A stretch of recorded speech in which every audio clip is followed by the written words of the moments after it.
What's up, everybody? Welcome to Ink Drink Think, episode 27. Tonight, four comic book artists are sitting down to discuss the X-Men's own Wolverine. As always, guys, I'm your host, Michael Pickard, and I'm joined by my wonderfully talented co-hosts and friends, Johnny Wise. Hello, I'm Johnny. I'm drawing Wolverine and Sabretooth, who I always thought was like the scariest Marvel villain. And potentially comics. No, there's too many comics. He's just like a big, scary serial killer man who just shows up. He beats Wolverine up on his birthday every year. That was a comic I read as a kid. That's very funny. And he's always got these big fangs. So I started drawing it as like one of those standard kind of face-off comics where they're both in profile, and like either they're doing equal damage or neither of them has done anything yet. And then it just kind of turned into Sabretooth just taking a big chomp out of Wolverine's head. So that's what I'm drawing. It's probably my most visceral ink, drink, think drawing. He's got like late on in the drawing, I decided I was going to draw him like also just holding his head down and like clawing it. And that, I felt like as I was drawing it, I could feel it a little bit. I was drawing it and I was like, oof, this is feeling a little sore. So I'm excited to get down to it. It looks like it's going to be a pretty fun one. The blood is going to be in post, but it is going to be very prevalent. And tonight I am drinking a Hop House 13 and a rum and coke mixed in the can at the same time. Nice. Yeah, but Johnny, your pencils are great, and the layout is awesome. Great composition and everything. So without further delay, we'll try to get to it as soon as possible for the audience. But guys, joining us as well, you know him well, fellow co-host and friend, Nate Wells. Hey guys, Nate Wells. I'm drawing Wolverine in the 30s. 30s, maybe 40s, whichever way you want to look at it. Because I wanted to play up that he's like this old guy that's been around forever, and I wanted to draw this very like old-timey dressed Wolverine in like a wife beater and suspenders, just like about to absolutely annihilate a guy. And the guy's holding a gun, so you know he's a bad guy. The gun was an afterthought, and I was like, Wolverine can't just murder this guy in the woods, so the gun is to indicate that he's a bad guy. So he is a bad guy. Wolverine is the good guy in the drawing. He's defending himself. He's defending himself. But yeah, I'm excited about it. I haven't inked anything yet, which I should have because there's a lot going on. I got to draw like an old truck and a forest and two guys just wrestling.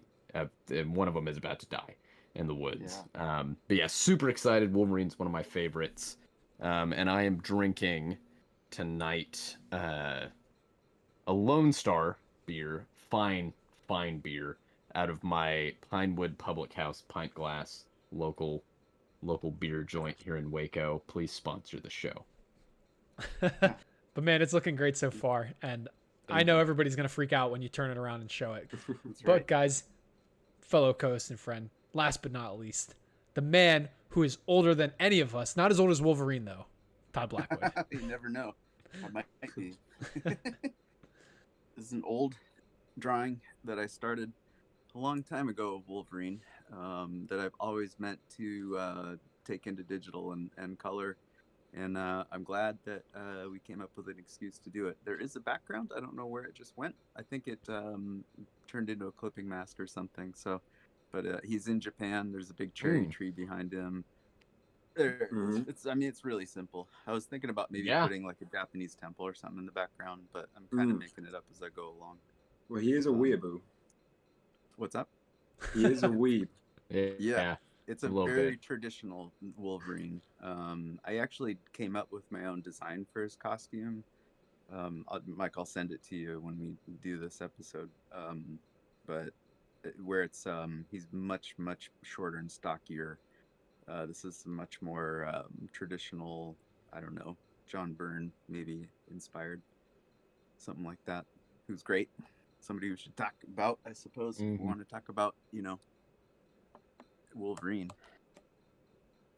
You can now see my crotch. Well, of course, Todd, nothing screams Wolverine more than, or I should say, my crotch. Yeah, no, your crotch, yeah. It's always screaming Wolverine. Right. Now, I get it to stop. what I meant to say was, nothing screams 200-year-old Canadian man like Japan.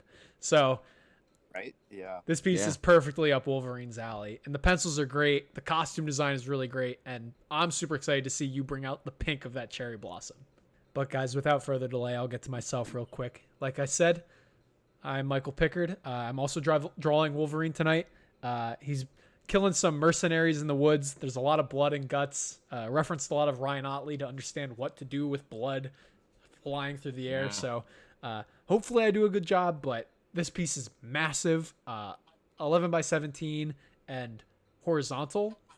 Kind of weird for me. Going but for it. Going for it. We're going to see how it turns out. But to get to that, let's jump into the episode.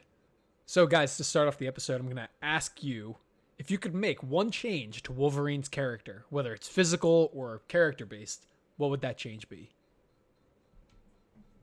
Wow. So we started talking about this before we started recording. I guess mine would be not really a change to him how I have always seen him in the comics, but we were saying every time, like a lot of the time I read like things of like things you didn't know about Wolverine, and one is always that he is really, really smart. And like they kind of reference the fact that he knows a bunch of languages, which is grand. But he isn't smart in my mind.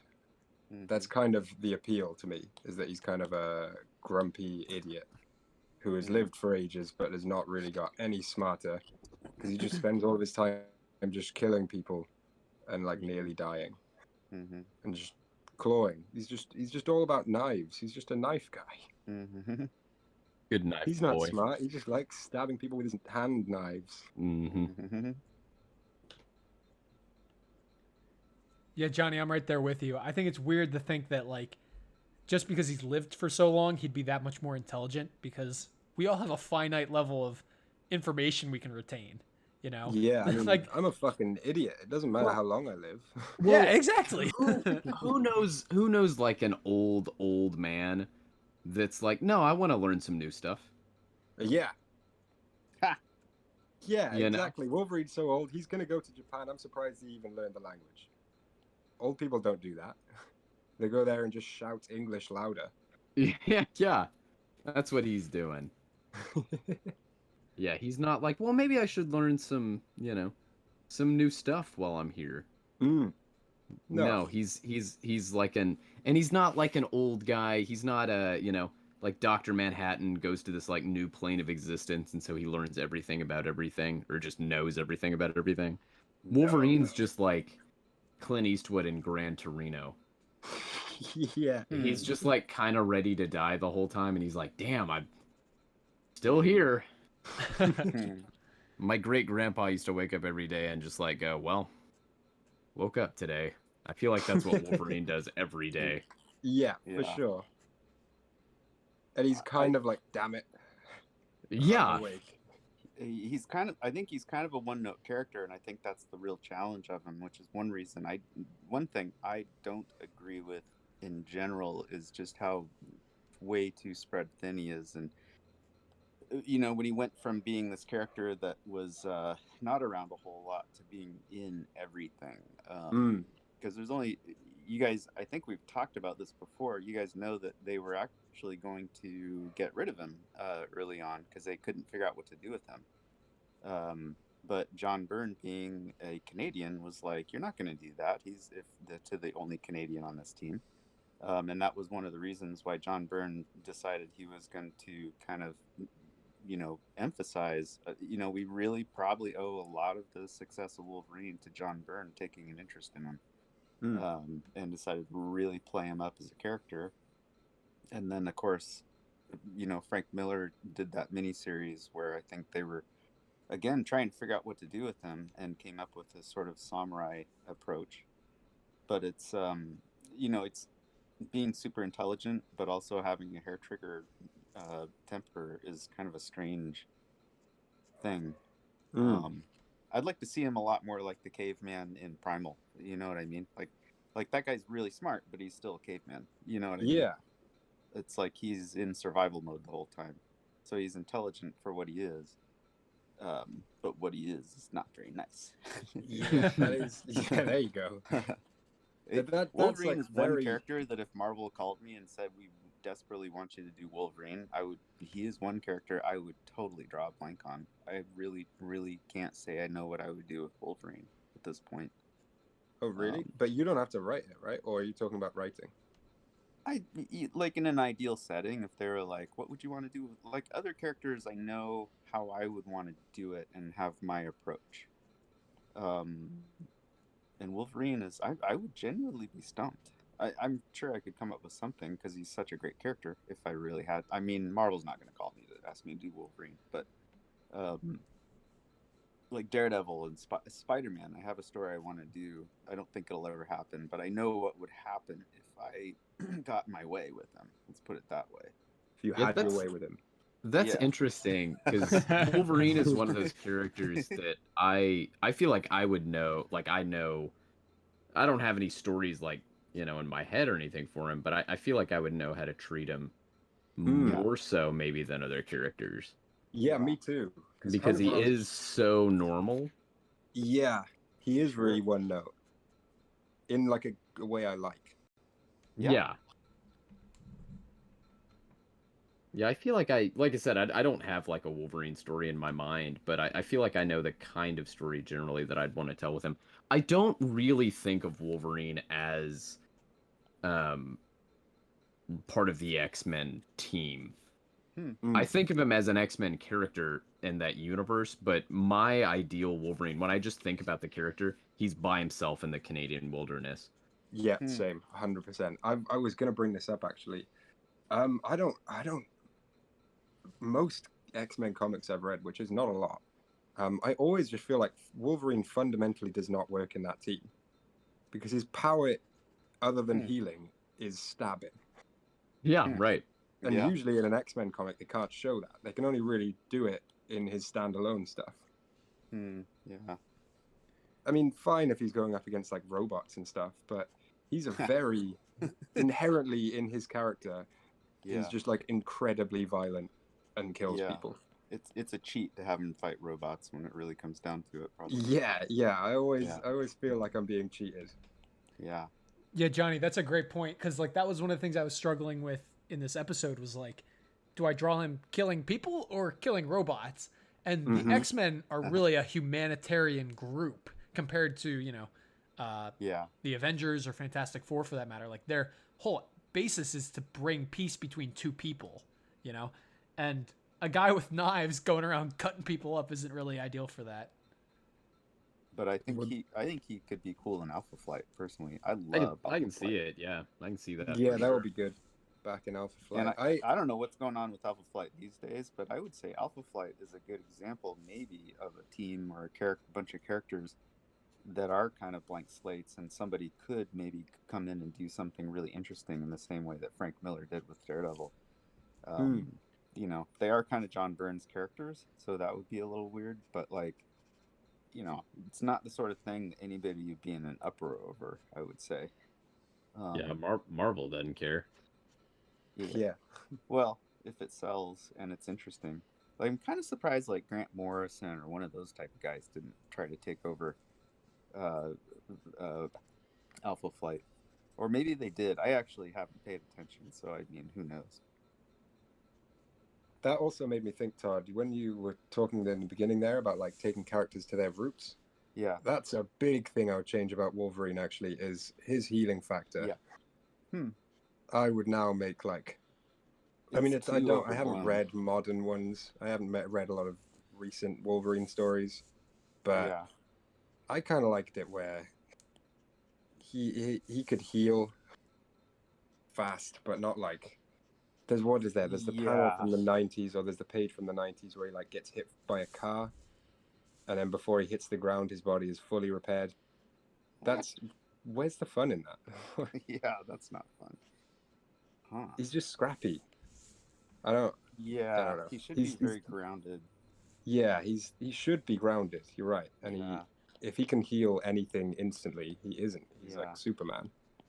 Well, yeah, I think the comparison with Superman is actually not a bad one because that's kind of, I think, the complaint that guys even like Frank Miller and John Byrne said is they were like, when Superman's pushing planets around, it's time to pull his powers back down a little bit because he's Yeah, just just dial it unrelatable back. and he's unchallengeable. Mm. Like you can't do anything with that.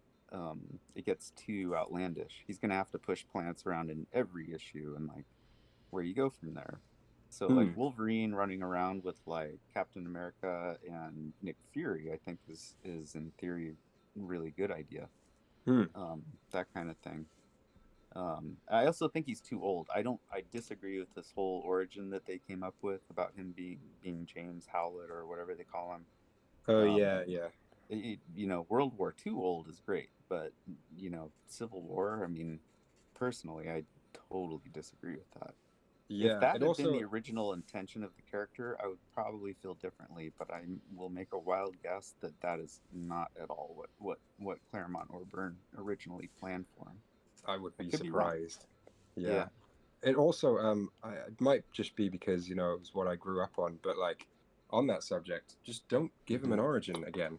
He was so Yeah. cool when No, you yeah, didn't the remember origin and no one knew. sucks. Yeah. Yeah. Yeah, Right. just no one. I was reading comics and I was like, "Yep, it's mad. Wolverine's been around for ages. No one knows his origin. That's cool as fuck." Totally. Couldn't agree more. Well, because you deliver on it and it is weak. Yeah. And you get nerds like us that are like, yeah, I just want to kind of discredit that. It doesn't matter. Yeah. Are you guys Twin Peaks fans? I haven't seen it yet, but all of my friends yeah. tell me I need to see it. Well, so the whole mystery of Twin Peaks when it started was who killed Laura Palmer.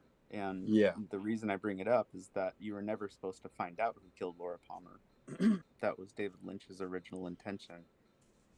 And then I guess the network stepped in at some point and said, you have to answer the mystery of who killed Laura Palmer. Oh, wait, you're not going to say, don't say. I still intend to watch it. Oh, I'm not going to say it, but I'm not going to say who it was. But all I'm saying is he ended up answering a mystery he had not planned on. And then he gets through whatever it was the first season and suddenly doesn't know what to do with the show. And his original intention was always supposed to be this mystery hanging over everybody, where it was sort of like a MacGuffin, and it ruined the mystery. And I think it's kind of the same thing with Wolverine's intention, I still think the show was really good, even though they did that for him feeling like they had screwed him. But yeah, like there's that mystery and that wondering and that hinting at things, and that once you break that mystery, it's like the golden goose is kind of gone, you know? Yeah, he's very much like the Joker in that regard. I don't really want to know where he comes from. And I really, Todd, you mentioned Captain America. I really, really like the idea of them, you know, meeting up in the war, going on missions. He's like Canadian Special Forces or something.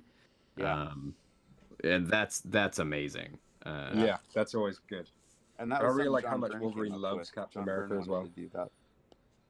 Because like you know, when you're watching like Falcon and Winter Soldier, and like one of the big things is like Bucky's this 100-year-old man, and he's like, yeah, I'm in this young guy's body, and Steve's gone, so I don't have anybody to relate to, and I'm like, well, Wolverine's out there, you know, and he's another. You know, Wolverine was supposed to be in Captain America and the Winter Soldier. That if you read between the lines, that was one of the stories. That was what that program was. They were discovering was actually like the Weapon X program. Oh yeah. And then they thought they were going to get the rights, but they didn't, so they had to kind of write around it. But I bet they'll retroactively make connections there when that all. Yeah, once they start doing X-Men stuff. Yeah, which I'm excited about. Was Weapon X meant to be Weapon 10 from the start? Or was it just because of X-Men? Because I remember one time was like, I read like a breakdown of like Weapon X is Weapon 10, and it like breaks down who all of the other weapons were. And it's like Captain America is Weapon 1. Yeah. And I thought that was really fucking cool. But That's a good question, actually. I assumed at the time that it was Weapon X kind of just because of X-Men, and they just thought it sounded cool.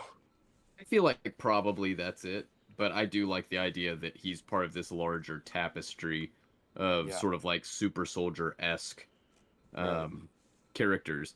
And in like talking about like the Captain America lore and, you know, like Falcon and Winter Soldier and how big like the super soldier serum and program are in those, it makes sense in that narrative that they would, having failed on humans, except for with Steve Rogers and, you know, with Bucky or whatever, go to testing mutants. Certainly a mutant with healing abilities. Yeah. Well, here's one thing that might lend credence to that theory is, and again, it goes to me back to John Byrne, is that so when John Byrne was drawing X-Men, he was also drawing Captain America. And one of the things they had planned was a big X-Men Avengers crossover. And that was the moment where one of the things they had planned was Captain America was going to see Wolverine and be like, Logan, is that you? And, you know, they had all that. So they might have had a plan and been thinking exactly what you just described. It's possible. I just really wish, like, in the Captain America movie, the first one, one of the guys in that band of rogues that Captain America leads was like a little short Canadian, you know. Yeah. Even like just in the background is an Easter egg. Like, put like an extra in the background with that stupid haircut. You guys have a favorite costume? Because he's one character that's had a lot of different costumes, and I think it's genuinely debatable as to which one is the well, okay, the brown and tan. The brown one, yes. Also, it much like the video game doesn't deserve to be this good. The X-Men Evolution suit from that one cartoon, absolutely, is just the best. How is it that good? It's incredible. It's the best one, I think. It's also brown and tan, which is great, but it also just kind of improves on the brown and tan. Huh? Yeah, it's it so was good. Man, there's no mask, right? No, it has a mask. No, there is a mask. Oh, it does have a mask. Mm-hmm. Well, I always thought the designs in that show were fucking great. They are. Yeah. They're all that show was better than it needed to be. Like High School X-Men. Yeah. Shouldn't have been that good, but the genius of it was to have certain characters still as adults. Like Storm and Wolverine were still adults. Mm-hmm. And so you can get behind it as still like being legit X-Men. Yeah.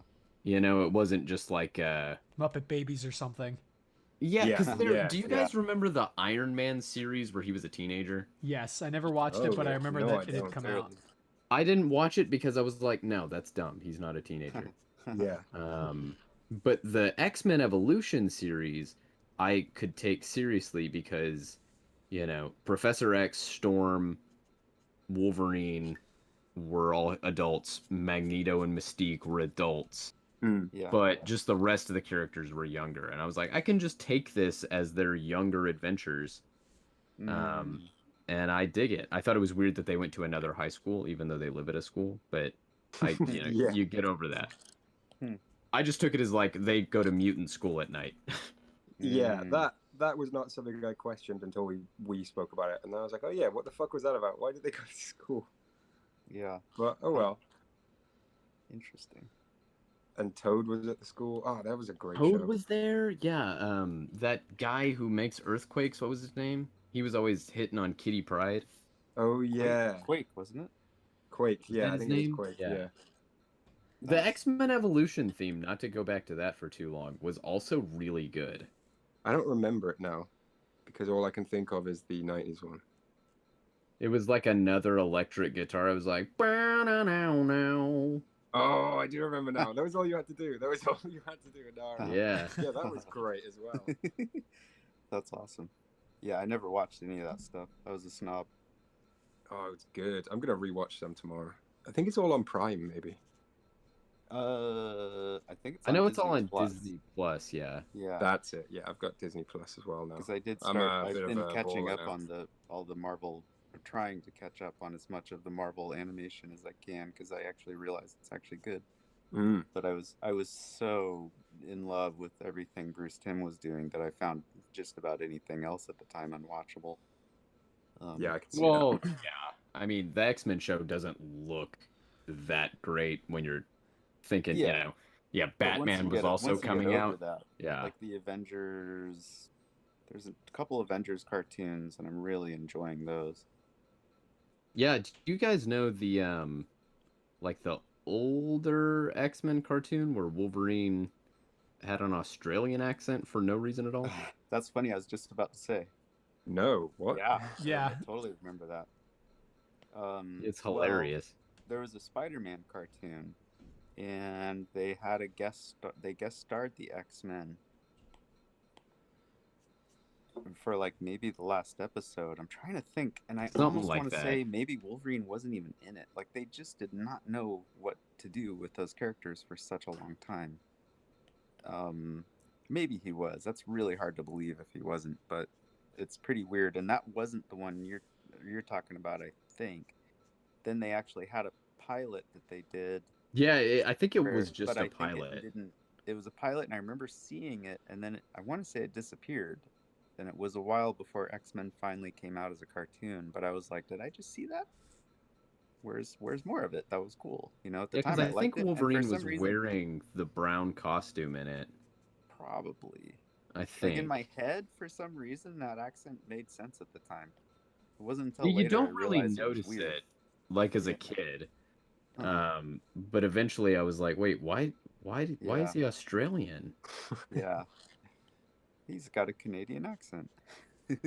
Oh, wait a minute. Yeah, they're like, he's not American, so he is Australian. He's Australian. Honestly, as a kid, I might have just believed that was what a Canadian accent was. Yeah. Is that not what a Canadian accent sounds like? I don't know. Oh, it is. Totally. Yeah, definitely. Canadians and Australians, indistinguishable. They are the same. Nate, upon your recommendation, I did go back and watch X1 and X2 prior to recording this episode. And they're very much so the first two Wolverine movies. They're not really X-Men movies. Yeah. But, man, they really screw over Cyclops. I know this is a Wolverine episode, but man, in retrospective, they just did not care about my boy Scott. Yes. I did the same thing. We were talking about it yesterday. I watched X-Men 1 and then X2 while I was working yesterday. And the big kicker for me on that point was when, spoiler alert if you haven't seen X2 from 2004 or whatever, when Jean dies at the end, and I get why they do it, because Scott's not a real character, when Jean dies, they focus on Wolverine's reaction, and I'm like, yes, Wolverine's going to be very upset because he has a crush on her, but Scott is going to be done. Yeah. He's going to be devastated. And he and Wolverine share this like kind of like hug thing where he's like trying to leave the jet to go after her, and Wolverine's like, no, she's gone, and we focus on Wolverine, and I'm like, this should at the very least be a moment where these two guys can finally come together on something. And we focus on Hugh Jackman giving an incredible moment as this character, and I wouldn't trade it for anything, but I'm like, the love of Scott's life just died, sacrificed himself, and he's just like, we get the feeling that he's just like kind of sad, and Wolverine is devastated. Yeah, and he just thought she was hot. Right. Yeah, he's got a little crush. Also, it's just a very weird dynamic because, like, even when you're introduced to Scott, Wolverine's like, "What? Are you gonna tell me to stay away from your girl?" And Scott's like, "No, if I was concerned about that, I would, but I'm not. But stay away from my girl." And then he says, stay away from my girl. But God, it's just so shitty to do to Scott because he's literally the leader of the X-Men. And even in X2, I didn't even remember this. He gets brainwashed by Stryker, and he's bad for a minute. I didn't remember that either. What are you talking about? I don't remember that at all. Yeah, I don't either. Yeah, he gets kidnapped with Professor X, and then he's like evil for 1 minute of the movie. Oh. And you're just like, what? Also, if my girlfriend had just died, and then the guy who had been trying to steal her from me was like trying to mourn with me, I would be like, fuck off. How are you still here? You go away now. Yeah. Why are you on my jet? Yeah, she liked you. I don't. You can fuck off. Yeah, you can stay in Canada, asshole. Yeah. Also, Jean's a shit girlfriend because there's the She scene. is. There's the scene where the jet is down and they're like camping with Magneto and the Brotherhood, and Logan kisses her and she's like, "Don't make me walk away. Like, don't do this to me." And it's like, you just said a minute ago, like, you're just flirting with him because he's the bad boy, but you're like committed to Scott. I was like, you're not a good girlfriend. Like, I don't like you, Jean Grey. You're not a good person. That was what worked about his crush to me in the comics, is that it was unrequited, I thought. Or maybe I'm... no, I agree. Remembering. Yeah. But, you know. That was the impression I always had. Because he's very much the kind of guy that would like a girl like Jean Grey. And she is not going to be into him. Yeah. She's going to be into Scott, who's this handsome all-American boy who is legitimately a good guy and not a shitty person, kind of like they portray him in the movies. He's not shitty in the movies, he just doesn't really have much character in the movies. He's my favorite X-Man, like, easily. He's Mine great. too. I love that guy. Yeah, I love Scott Summers. I mean, it is Wolverine. You guys are crazy. I absolutely agree. Yeah, Scott's cool, but I mean, come on. Yeah, but Johnny, you even said it earlier. Wolverine is like removed from that team because he's just not an X-Men. You know, that's true. Yeah, he's too cool. Well, he's got his own thing going on. Like, too cool for school, dog. But that's one of the things I loved about the X-Men initially, was I love that tension between those two guys. I wanted them to get along, but I enjoyed that they didn't get along because they were so different. It kind of made sense that they would clash. And I liked how uptight, like, I like both of them together are more interesting than apart. I mean, Scott's got kind of a Captain America in him a little bit. You know, he's almost a goody two shoes in a sense. But guys, to jump around and check out where we got to throughout the course of the episode, Johnny, let's check out that Wolverine versus Sabretooth cover. I don't even want to see where we're it, at. Johnny. I'm here. Damn, buddy. Let me drop out the pencils for a second. So I got this far. Damn, dude. Nice. Further than I thought I was going to. Nice. I'm pretty happy with this one, honestly. I'm very happy with it. We're dangerously close to this becoming the I Hate Johnny podcast. I actually braved Wolverine's claws, even though I said I wasn't going to do it. And I literally said, as I said I wasn't going to do it, that I have to do it in one line. And I realized the way to do it is to not do it in one line. There's no way you're going to do a perfect one line like that. So I just did it in like 20. And it worked out okay. You can't really notice anything too wonky about it, I hope, especially when the rest of the drawing's done. I managed to get the real important part, which is the head clawing and head biting.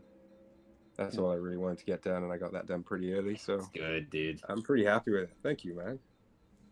Yeah, I'm excited to finish this one. Ooh, little peak of blood there. There's going to be a lot of blood in post. Man, that bite is just visceral. It's crazy.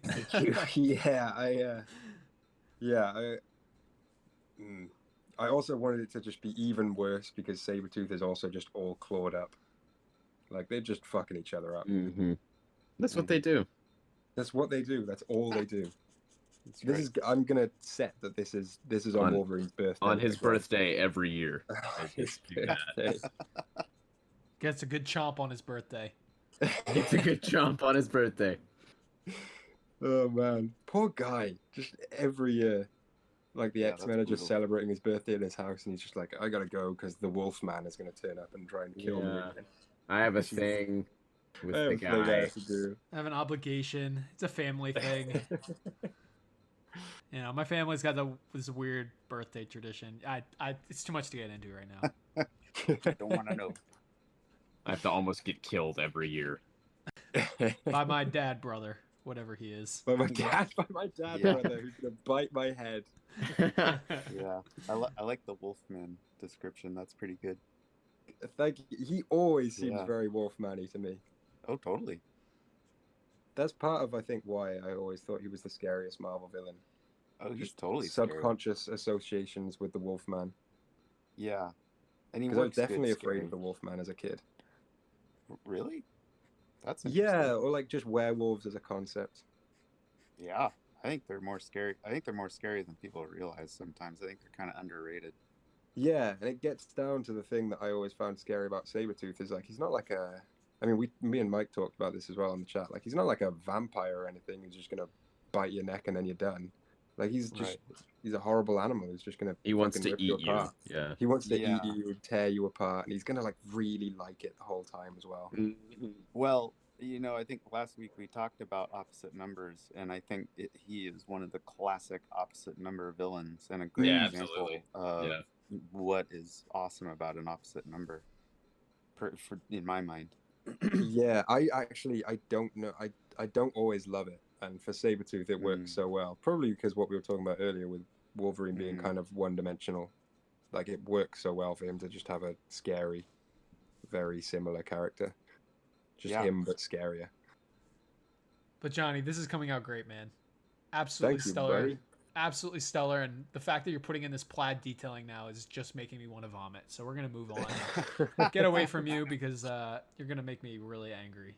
Yeah, shut up, Johnny. I'm sorry, everyone. But guys, to jump around. Todd, how's your Wolverine coming, my friend? Good.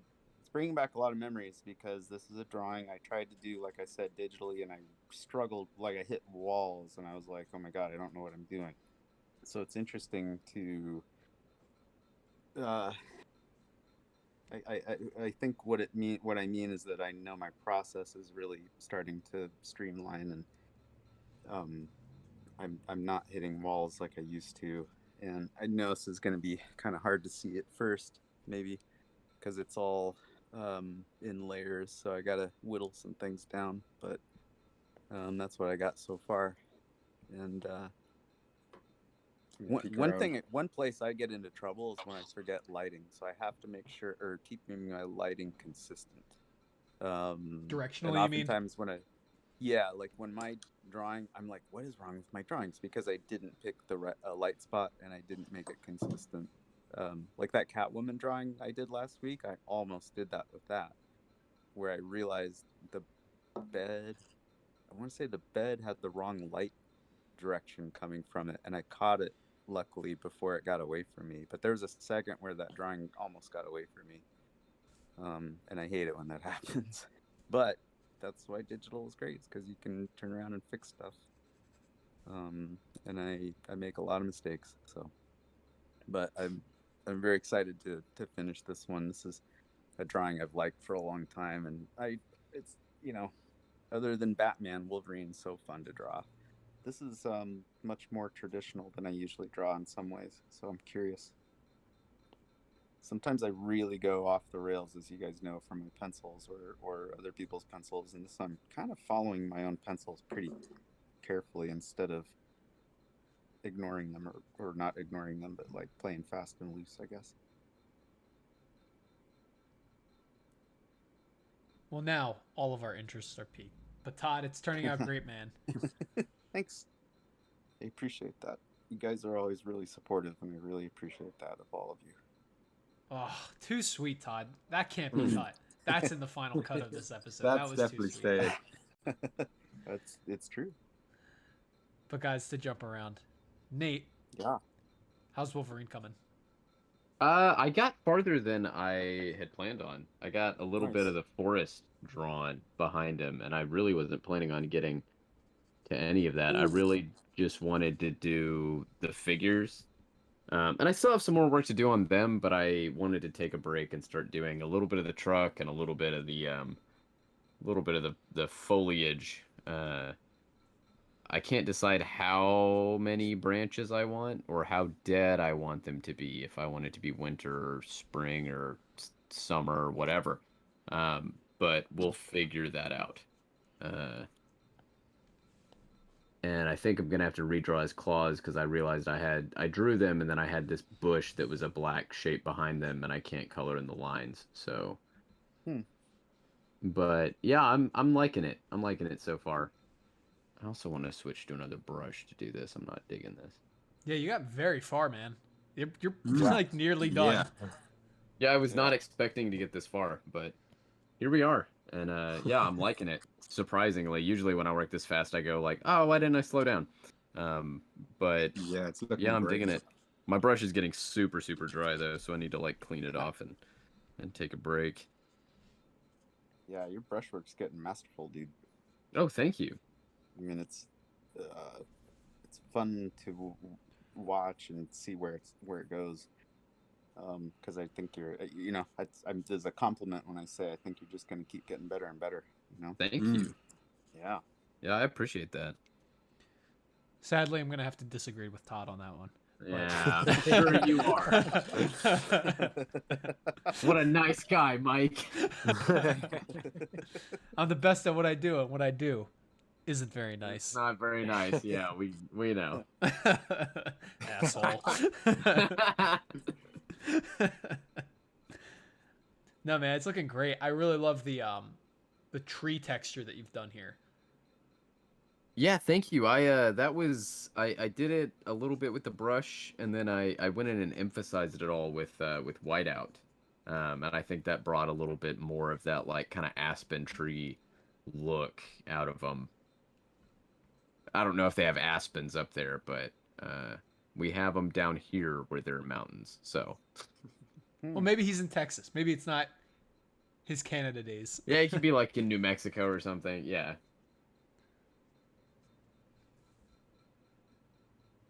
But yeah, I'm looking forward to finishing this. I want to like take a break before I do the truck because I probably didn't pencil it as tightly as I should have.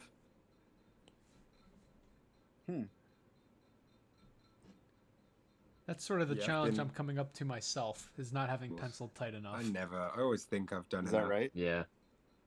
That's interesting. That's ironic. I'm grateful that that I'm in this one I pretty much massively over penciled. Yeah. Well, Mike, how's yours coming? Yeah, to round out the quartet, I'll jump around to myself. I at some point got a little bit bogged down on this one. I don't know what was going on. It might have been from the various tech difficulties we were having that the viewer won't know about because I masterfully edited them out. But yes.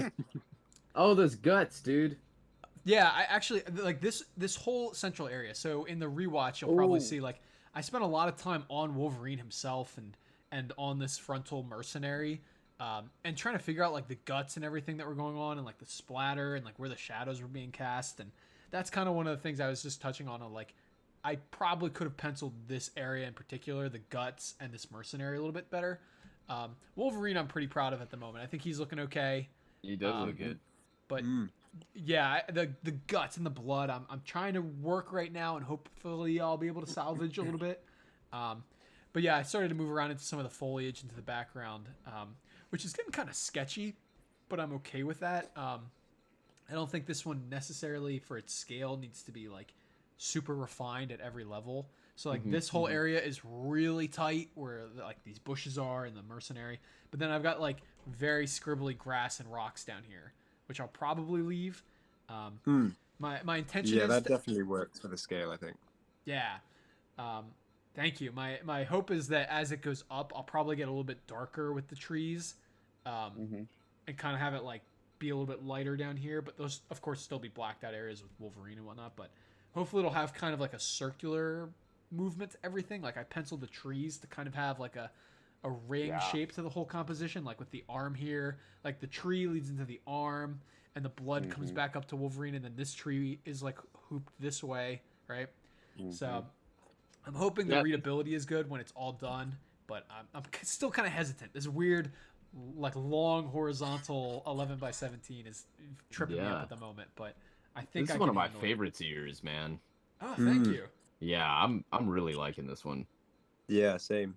Thank you, guys. I appreciate those kind words of encouragement as I'm like heaving and hoeing behind my mic here. Yeah.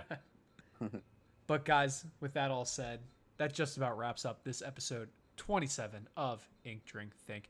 Make sure you check out the description of this video where you can find the links to all of our individual Instagram pages, as well as the link to the official Ink Drink Think Instagram account, where we'll have all of the finalized pieces from this episode and every finalized drawing from every previous Ink Drink Think up there for your visual pleasure.